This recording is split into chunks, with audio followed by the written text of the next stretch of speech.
The Legacy of Shadows. Lucas Grant's story began in a realm of contrasts, a world where towering skyscrapers bore witness to affluence, and the cobblestone streets of Boston whispered secrets of history. Born into privilege, Lucas was heir to the Grant fortune, a family legacy steeped in real estate and rare artifacts. Yet what defined Lucas wasn't his wealth, but a heart that beat in rhythm with those less fortunate.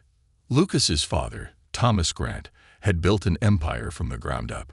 A relentless businessman, Thomas was known for his sharp wit, unyielding determination, and an eccentric passion for historical relics.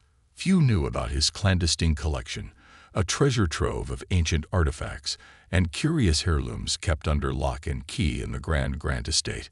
Meanwhile, Lucas's mother, Dr. Eleanor Grant, was the epitome of grace and intellect, saving lives as one of Boston's premier heart surgeons.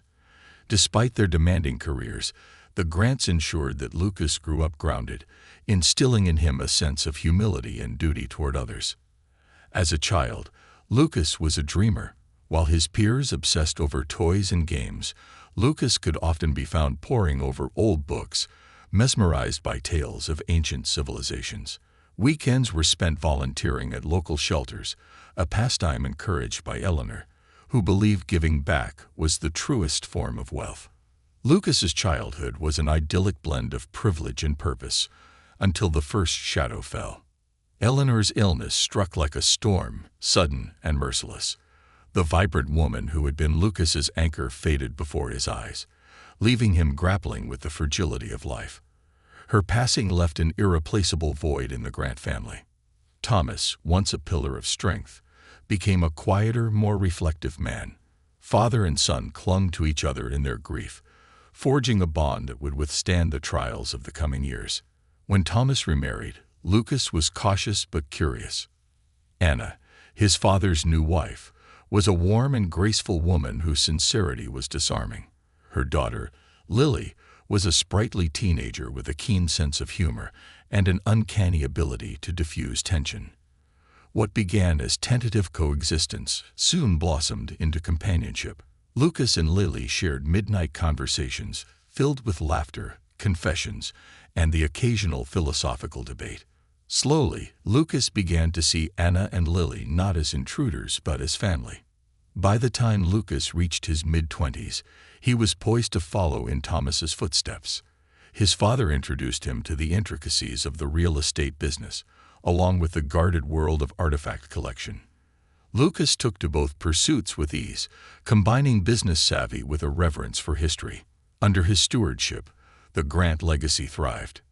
But fate, it seemed, was not done testing Lucas. One fateful winter morning, Thomas fell gravely ill. The once indomitable patriarch was reduced to a fragile shadow of himself. Despite the best medical care money could buy, Thomas succumbed to his illness within days. His death left Lucas reeling. For the second time, he faced the agony of losing a parent, the foundation of his world crumbling beneath him. Lucas sought solace in the unwavering support of Anna and Lily. Their love and empathy helped him navigate the dark days that followed. Lily, especially, became his confidant, her quiet wisdom and unyielding patience a balm to his wounded soul. Slowly, Lucas began to rebuild himself, piece by piece. Determined to honor his father's memory, Lucas returned to Boston with renewed purpose. He immersed himself in philanthropy, channeling his grief into action. He funded renovations for dilapidated schools, provided scholarships for underprivileged students, and built a small hospital in a struggling neighborhood. The community hailed him as a hero, a beacon of hope in challenging times. Yet beneath the surface of Lucas's perfect exterior lay unanswered questions. His father's secret artifact collection, though now under Lucas's care, seemed to hold mysteries of its own. Among the relics was an intricately carved obsidian amulet, rumored to bring its owner both great fortune and misfortune. Thomas had always been tight-lipped about its origin, but Lucas felt drawn to it, as if it whispered secrets meant for him alone. Life continued in a delicate balance of light and shadow, until one chilling morning when everything changed. Lucas Grant, the vibrant philanthropist and beloved son of Boston, was found lifeless in his study. It was Lily who discovered him. Her piercing scream shattered the stillness of the mansion, summoning Anna and the household staff. Lucas lay motionless, his hand clutching the obsidian amulet. Desperate and inconsolable, Lily rushed him to the hospital, but it was too late. The doctors declared him dead on arrival. The community was plunged into mourning. Lucas's funeral was a grand affair, attended by dignitaries, friends, and the countless lives he had touched. Yet, amidst the outpouring of grief, whispers of suspicion began to circulate. How could someone so young and healthy die so suddenly? As the casket was lowered into the earth, scientists approached Anna with an unusual request. They proposed placing a discreet camera inside Lucas's coffin as part of a research project studying decomposition. Though unconventional, Anna consented, driven by a mix of curiosity and the hope that it might offer some answers. What the camera would reveal in the coming hours, however, was beyond anyone's imagination. A discovery so shocking, so terrifying, that it would send ripples of fear through the very fabric of the community. Whispers in the dark. Lucas Grant's death hung heavy over Boston like a storm cloud, casting shadows over the very community he had dedicated his life to uplifting. His funeral became a spectacle of grief, a testament to the lives he had touched.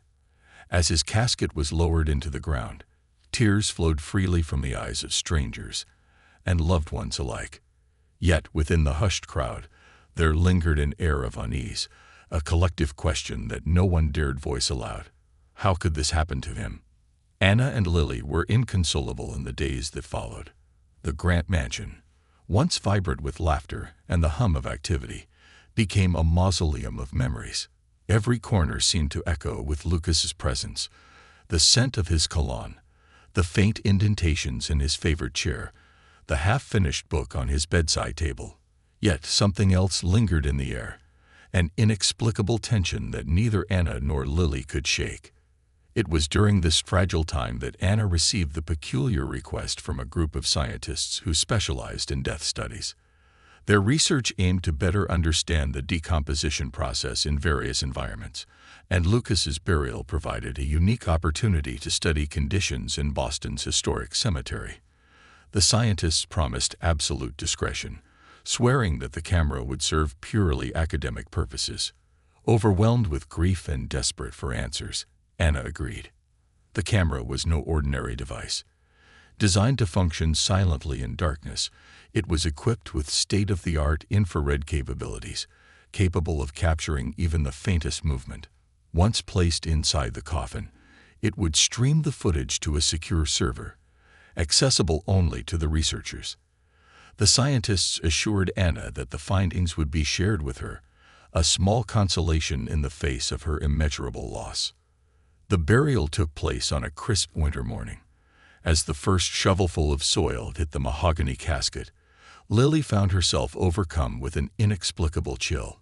She couldn't shake the feeling that something was deeply, profoundly wrong. She gripped Anna's hand tightly, her knuckles white, but said nothing. That night, the first footage from the camera began streaming. Inside the lab, Dr. Evelyn Carter, the lead researcher on the project, monitored the feed with a mix of scientific detachment and quiet reverence. The screen displayed a clear image of Lucas's serene face, hands folded over his chest, the faint glow of the infrared lens casting eerie shadows. For hours, the footage showed nothing but stillness. The researchers, accustomed to monotony in their line of work, began their routine analysis of environmental data. But just past midnight, the stillness broke. At first, it was subtle, a faint shudder of the camera, as though the coffin had shifted ever so slightly. Dr. Carter frowned, assuming it was a technical glitch. She adjusted the settings, her fingers flying over the keyboard. But the shudder persisted. The movement was faint but rhythmic, as though something, or someone, was trying to move within the confined space. Did the casket settle in the ground? One of the assistants suggested. Perhaps, Dr. Carter replied. though her voice betrayed her unease. "But let's monitor it for anomalies." An hour passed.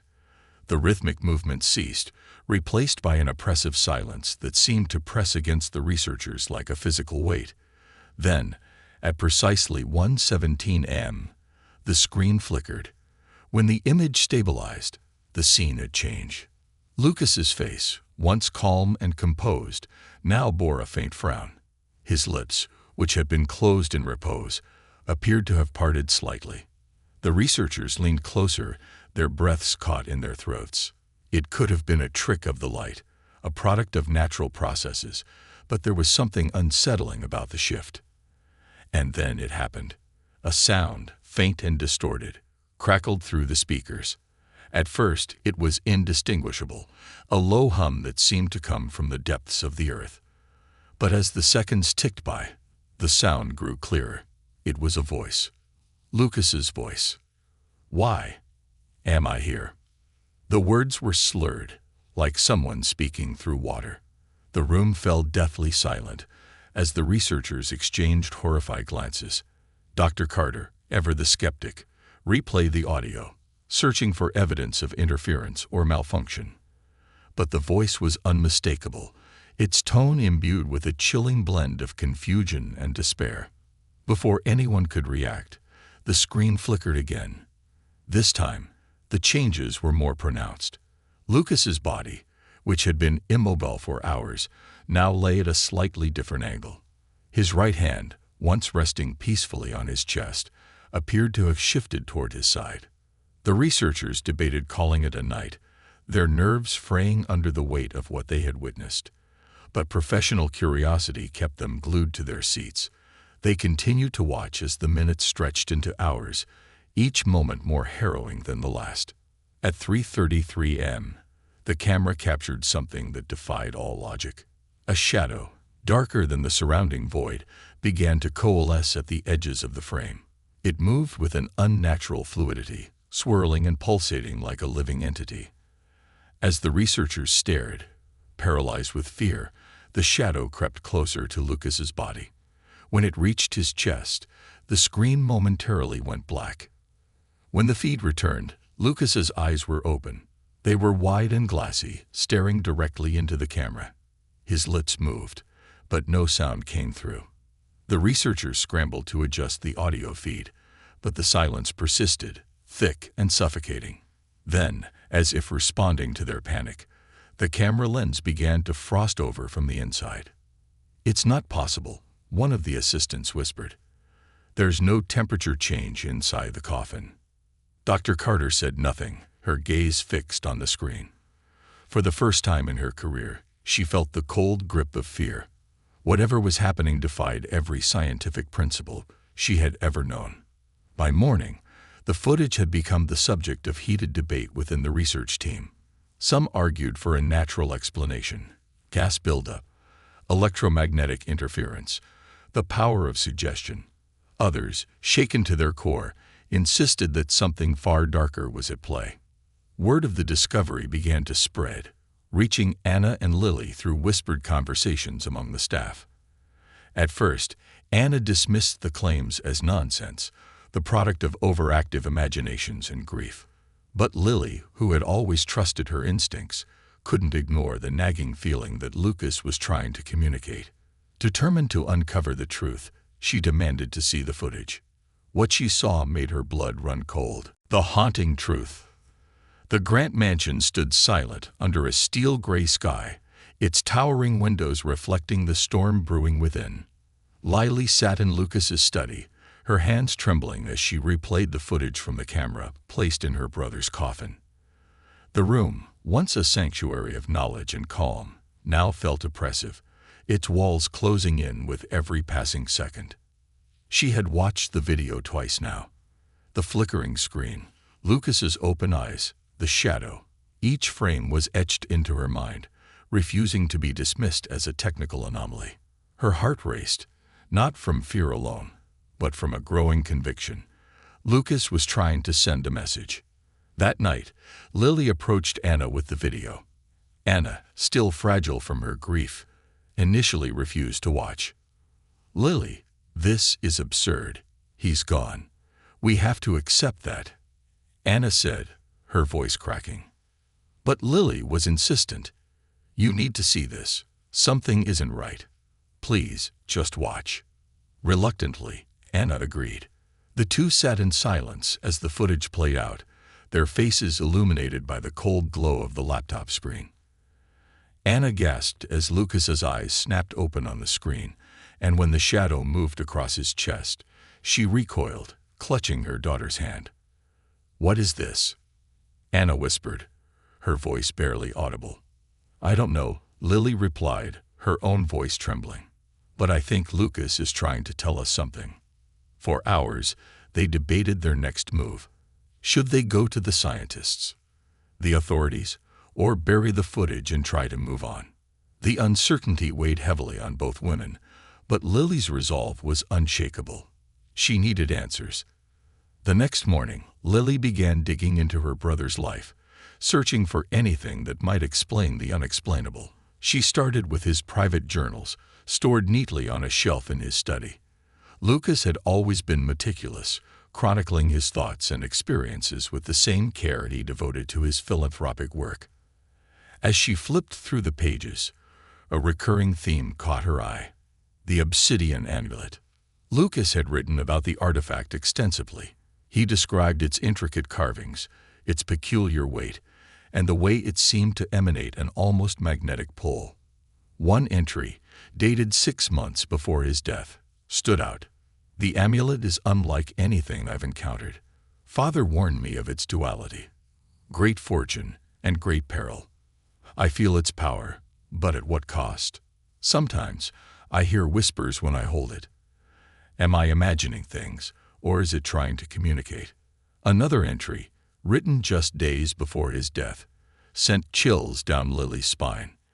"The dreams are becoming more vivid, shadows chasing me, pulling me into darkness. I wake up gasping, the amulet burning cold against my skin. Is this what Father meant by peril? I can't shake the feeling that I've disturbed something that should have remained hidden." Lily closed the journal, her hands shaking. The amulet, now resting in a glass case in Lucas's private collection, seemed to hold the key to the mystery. She decided to confront it directly. Late that night, armed with a flashlight and an iron resolve, Lily ventured into the collection room. The space was a labyrinth of artifacts, each meticulously catalogued and displayed. The amulet sat in a central case, its polished surface gleaming under the dim light. As Lily approached, a wave of unease washed over her. The air seemed heavier, and the room grew unnaturally cold. She hesitated for a moment before opening the case and lifting the amulet into her hands. The moment her fingers closed around the stone, a jolt of energy surged through her, making her gasp. The room darkened, the shadows stretching and twisting as if alive. And then she heard it, a faint, chilling whisper. "Help me." The voice was unmistakable. It was Lucas. Terrified but determined, Lily clutched the amulet and raced to Anna's room. She found her mother awake, staring out the window as though lost in thought. When Lily explained what had happened, Anna's initial skepticism gave way to a mix of fear and urgency. "What do we do?" Anna asked, her voice barely steady. "We need someone who understands this," Lily replied. "This isn't just grief or imagination. This is real." The next day, they sought out an expert, Dr. Miriam Frost, an archaeologist and historian specializing in ancient artifacts with supposed supernatural properties. Dr. Frost had gained notoriety for her work debunking paranormal claims, but she was also known to approach such cases with an open mind. When Lily and Anna presented the amulet and the footage to Dr. Frost, the seasoned scholar's face darkened.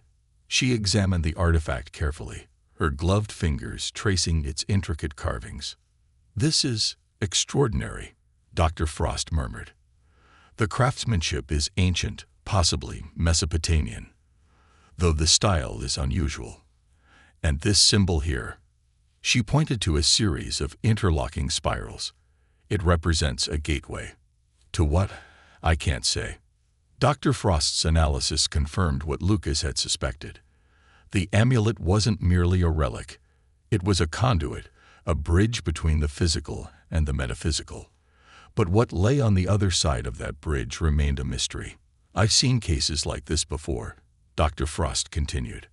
"Objects imbued with power, often tied to ritualistic practices.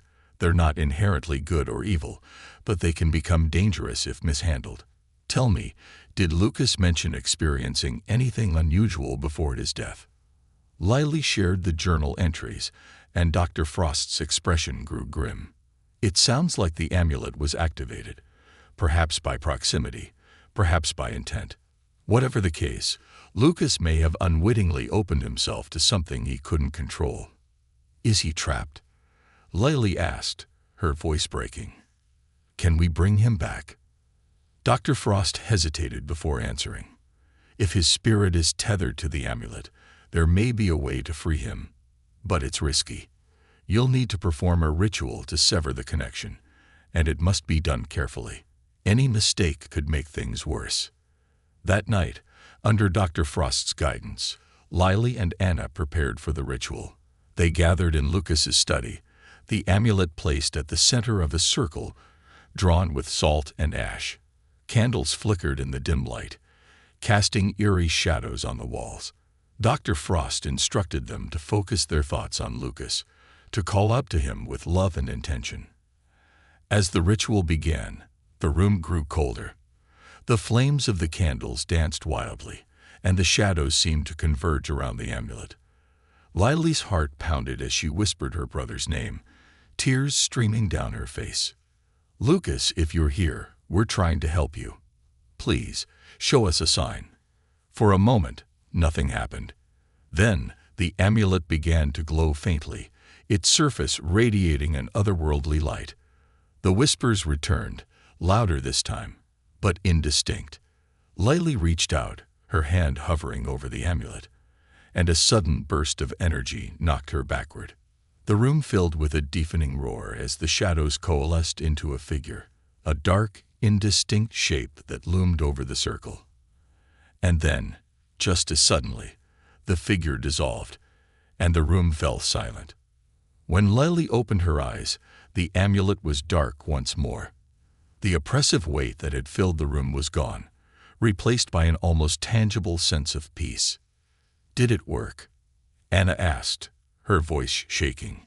Dr. Frost inspected the amulet, her expression unreadable. "The connection appears to be severed, but whether Lucas is free, only time will tell." As dawn broke, Lily and Anna sat together in the study, exhausted but hopeful. For the first time since Lucas's death, the house felt lighter, as though a burden had been lifted. Yet questions remained. What had Lucas discovered about the amulet, and why had it been in their family's possession to begin with? Unbeknownst to them, the answers lay buried deep within the Grant family's history, secrets that would soon resurface, forcing them to confront the true cost of the legacy they had inherited. The shadows of legacy. The days following the ritual were a strange blend of relief and unease for Lily and Anna. The mansion, once cloaked in an oppressive stillness, now felt lighter, almost welcoming. Yet despite the newfound peace, Lily couldn't shake the sense that their battle was far from over. The amulet was inert, resting quietly in its case, but its presence loomed like a specter. Lily knew there was more to the story, something her family's history hadn't revealed. To uncover it, she resolved to dig deeper into the Grant family's legacy. Lily began her search in the mansion's attic, a cavernous space filled with relics of the past. Boxes of faded photographs, journals, and legal documents were stacked haphazardly, their contents whispering of generations gone by. It was a daunting task, but Lily felt compelled to press on. Somewhere in these mementos lay the key to understanding the amulet's origins and her brother's tragic fate. Hours turned into days as Lily sifted through the clutter. She uncovered fragments of her family's history, Thomas's meticulous notes on real estate deals, Eleanor's medical awards, and even childhood sketches Lucas had drawn of their family vacations. but none of it explained the presence of the amulet or its connection to their family. It wasn't until she unearthed an old leather-bound ledger that Lily's search took a turn. The book, its pages yellowed with age, was filled with dense, spidery handwriting. At first glance, it appeared to be a record of transactions, but as Lily flipped through the pages, she realized it was something far more sinister. The ledger belonged to Lucas's great-grandfather, Elias Grant, a man known for his shrewd business acumen and ruthless ambition. Elias had built the foundation of the Grant Empire in the late 19th century, acquiring vast swaths of land and amassing wealth beyond imagination. But the ledger revealed a darker side to his legacy. Interspersed among the property records were cryptic notes about artifacts, objects Elias had acquired from around the world. One entry, dated 1893, caught Lily's eye. Secured the obsidian relic from an excavation in Mesopotamia. The artifact is said to be a key, one that unlocks great fortune for its possessor. The villagers warned of its dual nature, but their superstitions are of no concern. The price was steep, but the rewards will be greater. As Lily read further, her unease grew. Elias's notes described the amulet's arrival at the Grant estate, followed by a series of inexplicable events, unexplained illnesses, sudden deaths among the household staff, and whispers of shadows moving in the night. The relic's power is undeniable, Elias wrote, but its cost is unpredictable. I must learn to control it.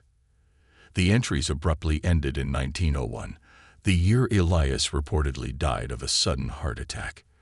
Yet there was no mention of his death or the relic's fate in the ledger. Lily's mind raced. Was the amulet responsible for Elias's demise?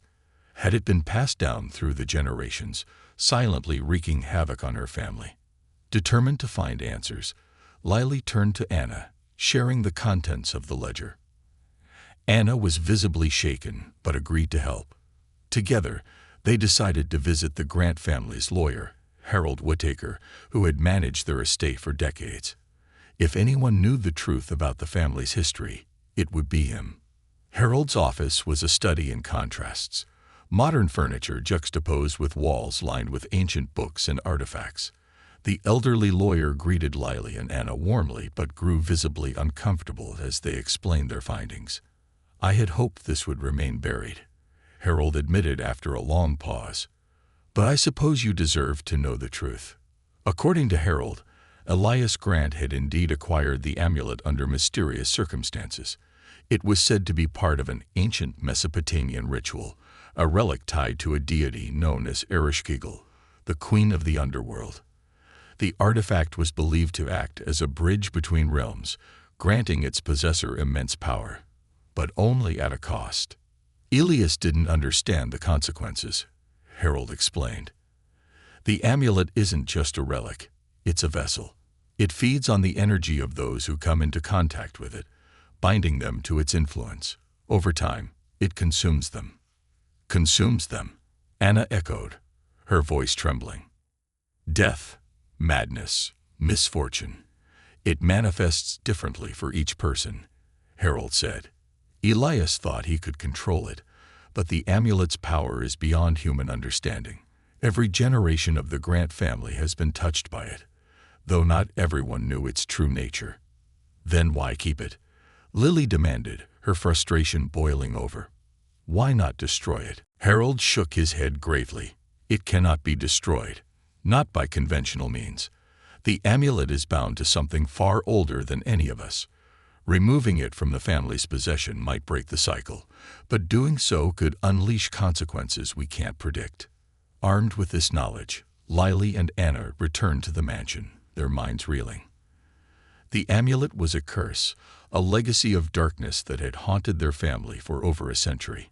But Lucas's fate still haunted them. Had he discovered the truth?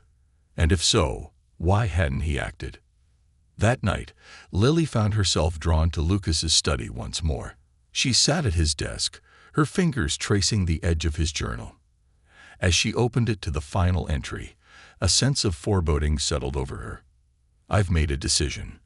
The amulet's power is too dangerous to ignore. but destroying it isn't an option. If I can contain it, perhaps I can protect those I love. If anything happens to me, please forgive me. And remember, love is the only light that can banish darkness." Tears blurred Lily's vision as she read the words. Lucas had known the risks, but he had chosen to face the amulet alone, sacrificing himself to protect their family. Her grief was a tidal wave, but beneath it lay a newfound determination. If Lucas had fought to protect them, she would fight to end the curse. For him, for Anna, and for the generations to come. The next morning, Lily and Anna returned to Dr. Frost, armed with the ledger and Lucas's final journal entry. Together, they devised a plan, a ritual not to destroy the amulet, but to sever its connection to the Grant family once and for all. It would require immense courage, precision, and an unbreakable bond of love. As they prepared for the ritual, Lily felt Lucas's presence more strongly than ever. She didn't know if they would succeed, but one thing was certain. The shadows of the Grant legacy would no longer dictate their fate. The final confrontation. The air in the Grant mansion was thick with anticipation as Lily, Anna, and Dr. Miriam Frost prepared for the ritual. The weight of their family's dark legacy hung heavy over them, but for the first time, they had a chance to confront it. The amulet, a small yet menacing object, sat on the study desk in a protective case, exuding an almost palpable sense of menace. Dr. Frost had warned them of the stakes. "This ritual isn't just about severing the amulet's connection to your family," she explained. "It's about neutralizing its influence.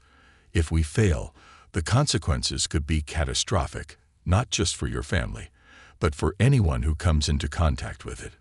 Despite the risks, Lily's resolve was unshaken. "We have to do this," she said firmly, her voice steady. "For Lucas, for all of us." The preparation. Dr. Frost had spent years studying ancient rituals tied to cursed artifacts, and her expertise was their guiding light. The ritual required a precise combination of elements to disrupt the amulet's power. Fire to purify, salt to bind, and blood to sever its connection to the family. It would also require a deeply personal offering, a symbol of the love and pain the amulet had caused. Lily and Anna spent hours gathering the materials. They filled the room with candles and spread a circle of salt and ash around the desk. In the center of the circle, the amulet rested on a bed of crimson fabric, its black surface gleaming ominously in the flickering candlelight. For the personal offering, Lily chose Lucas's journal, the last vestige of his thoughts and sacrifices. Anna brought a locket containing a photograph of their family, the only reminder of the happier times they had shared.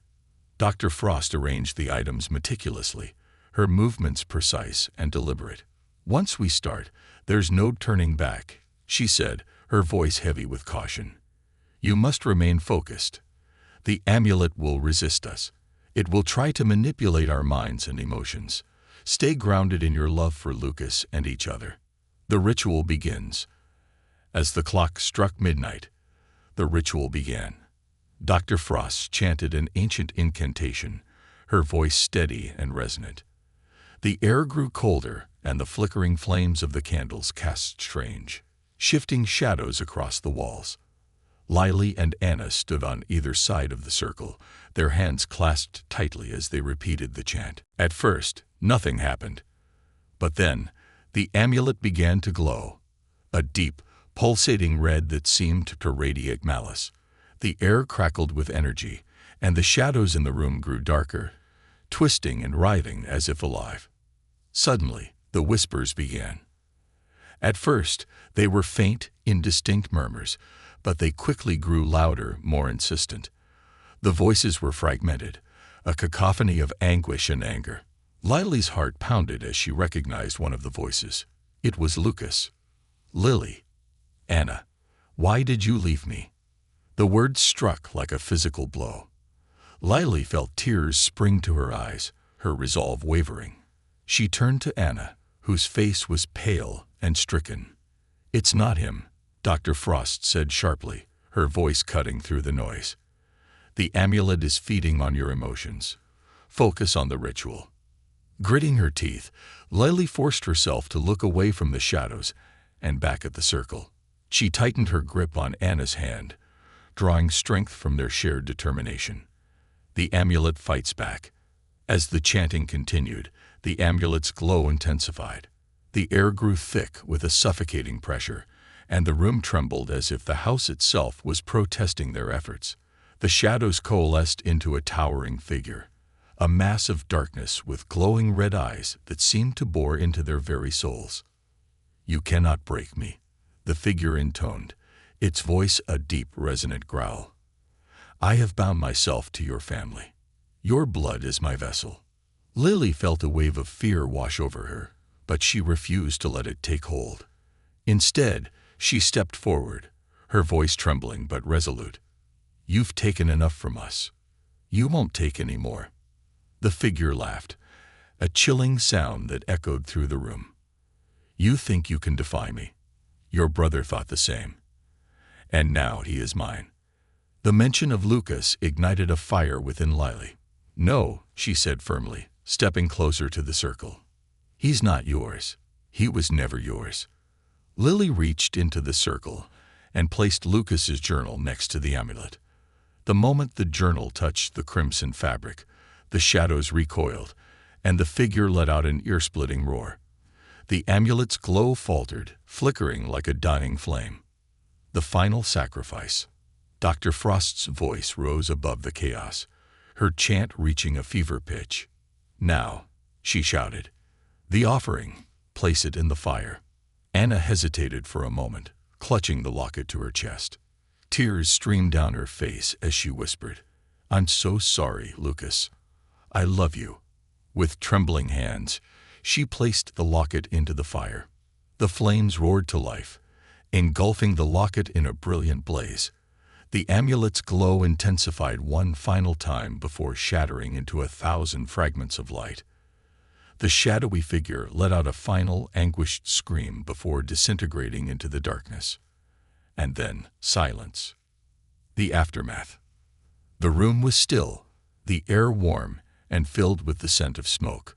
The amulet was gone, reduced to a pile of ash on the crimson fabric.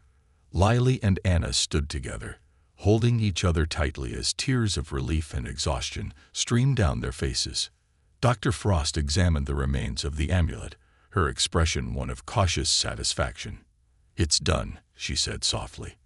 "The connection is severed." Lily felt a profound sense of peace wash over her, as if Lucas's presence was no longer trapped but free. She glanced at Anna, who smiled through her tears. For the first time in months, the mansion felt like home again. A new beginning. In the days that followed, Lily and Anna began to rebuild their lives. They donated the remaining artifacts from the Grant collection to museums, ensuring they would be studied and preserved, but never again used for personal gain. The mansion, once a monument to wealth and ambition, became a sanctuary for healing and hope. Though Lucas was gone, his memory lived on in the lives he had touched. And as Lily walked through the halls of the mansion, she felt his presence, not as a shadow, but as a guiding light. The Grant family's legacy had been forged in darkness, but through love and courage, they had reclaimed it. The amulet's curse was broken, and with it, the shadows that had haunted them for generations. But deep in the ruins of an ancient Mesopotamian temple, a faint, pulsating glow flickered in the darkness, waiting for the next chapter of its story to begin. A light in the darkness. The days following the destruction of the amulet were a strange mixture of relief and lingering uncertainty. The Grant mansion, once cloaked in the oppressive weight of its dark legacy, now felt lighter, almost alive with a sense of renewal. The ritual had been a triumph, a decisive blow to the malevolent force that had plagued their family for generations. But even as Lily and Anna began to heal, questions remained. What exactly had Lucas uncovered? And though the amulet was destroyed, could its power truly be contained? A message from the past. Weeks after the ritual, Lily received an unexpected package. It was delivered to the mansion by a courier who refused to identify their sender, a plain envelope addressed in neat handwriting to Lily Grant. The weight of the package was unsettling, and Lily hesitated before opening it. When she finally tore into the envelope, she found a small worn notebook and a letter. The letter was brief but chilling. To the heir of the Grant legacy. The destruction of the amulet was not the end. It was merely the beginning. Within this notebook lies the truth your ancestors concealed. What you do with it is your choice, but beware, the shadows are not so easily silenced. An ally from afar. Lily's hands trembled as she turned her attention to the notebook. Its pages were filled with cryptic notes, sketches, and symbols, written in a combination of English and an ancient script she couldn't decipher. The drawings depicted a series of artifacts similar to the amulet, each labeled with a name and a location. One page stood out, a map of the Middle East, marked with red X. At the bottom of the map was a single word: gateways. A new journey. Lily shared the notebook with Anna and Dr. Frost, who immediately recognized the gravity of what they were seeing. The amulet, it seemed, was part of a larger network of artifacts, each a fragment of a greater puzzle. "This changes everything," Dr. Frost said, her voice tinged with awe and dread. If this is accurate, the amulet was just one piece of a much larger mechanism. A gateway, as Elias Grant suspected. But to what? Anna, who had been silent, finally spoke. "Does this mean we're still in danger?" Dr. Frost hesitated. "It's hard to say. By destroying the amulet, you may have disrupted the connection. But if other artifacts still exist, they could reawaken the power you've just severed." Lily's heart sank. The thought of facing another battle was overwhelming, but the idea of leaving the mystery unsolved was even more unsettling. "We need to find the others," she said firmly. "If they're anything like the amulet, they're too dangerous to be left unchecked." Uncovering the truth. The notebook's clues led Lily, Anna, and Dr. Frost to an obscure academic institution in London. The Institute of Ancient Mysteries. The institute housed one of the largest collections of Mesopotamian texts and artifacts, as well as a team of scholars dedicated to decoding ancient languages. Their arrival was met with skepticism, but the notebook quickly earned the attention of Dr. Samuel Greer, a linguist and historian who specialized in ancient rituals. "This is extraordinary," Dr. Greer said, his eyes lighting up as he flipped through the pages. "These symbols refer to the Sumerian underworld mythos, specifically the concept of Ereshkigal's gateways. Legend has it that these artifacts were created by priests seeking to commune with the underworld." Dr. Greer explained that the artifacts were believed to act as conduits, allowing access to forbidden knowledge and power. But their use came with a price. Each artifact drew its strength from human suffering, binding its users to a cycle of torment. "This network of artifacts," he continued, pointing to the map, "is said to span continents. If the stories are true, destroying one might weaken the network, but it wouldn't sever it entirely. The energy would shift to the remaining pieces." "So, what happens if someone collects them all?" Lily asked. Dr. Greer's expression darkened. "They would gain unimaginable power. But such power is inherently corrupting. It would be catastrophic." The chase begins. Armed with this knowledge, Lily, Anna, and Dr. Frost resolved to track down the other artifacts. Their journey took them across the globe, from the dense jungles of South America to the arid deserts of the Middle East. Each location brought its own challenges: treacherous terrain, ancient traps, and rival seekers who would stop at nothing to claim the artifacts for themselves. Their first major discovery was a golden tablet buried in the ruins of an ancient temple in Peru. The tablet, covered in the same spiraling symbols as the amulet, pulsed with a faint energy. Unlike the amulet, it seemed dormant, but Dr. Frost insisted on taking no chances. They secured the artifact in a lead-lined case and transported it to a secure facility for study. As they collected more pieces, patterns began to emerge. Each artifact represented an aspect of human experience: life, death, knowledge, and sacrifice. Together, they formed a narrative, a puzzle that hinted at a central purpose: the creation of a bridge between worlds. The final confrontation. Months into their quest, the team found themselves in the heart of the Syrian desert, at a site marked as the location of the final artifact. The ruins were ancient, predating recorded history, and exuded an ominous energy. As they descended into the labyrinthine depths of the temple, Lily couldn't shake the feeling that they were being watched. At the heart of the temple, they found it: a massive, intricately carved stone disk embedded in the floor. The symbols on its surface glowed faintly, and the air hummed with an unsettling vibration. As they approached, the temperature dropped sharply, and the shadows in the room seemed to come alive. A deep, resonant voice filled the chamber, shaking the very ground beneath them. "You dare disturb my domain," the voice thundered. "The gateways are mine. You cannot sever what has been forged in blood." The shadows coalesced into a towering figure, more terrifying than anything Lily had faced before. It was Ereshkigal, or the manifestation of her power, a being of darkness and rage. The battle that followed was unlike anything they had encountered. The figure lashed out with tendrils of shadow, forcing the team to rely on every ounce of their strength and ingenuity.